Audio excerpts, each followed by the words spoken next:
اذا انت عندك مشروع منزلي، عندك مطبخ او عندك مصنع صغير تطبخ فيه دهن العود، تنتج فيه دهن العود.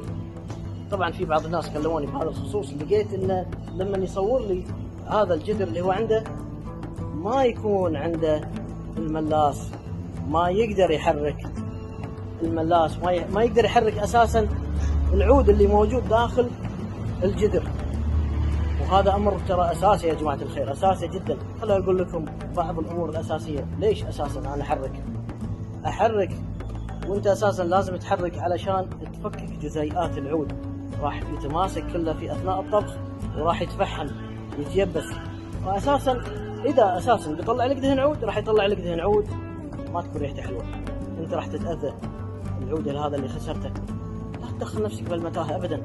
اذا حبيت تشتري جدر تاكد اساسا قبل ما تشتري او اساسا قبل ما تدفع له لازم يكون في تحريك من داخل جدر اساسي، لازم تحطها في بالك. ويوميا للتحريك 50 مرة على الأقل، 50 مرة في اليوم، لا يفوتك يوم واحد بدون ما تلف. هذا درس أساسي يا جماعة، لازم تحطه في بالك عدل ما تسويه، يعني العملية كلها خسرانة. أساسا حاب تجرب؟ افتح الجدر أثناء الطبخ وشوف بنفسك وشم الريحة، أساسا شلون ريحة محترقة، ما له داعي أساسا لا تخسر.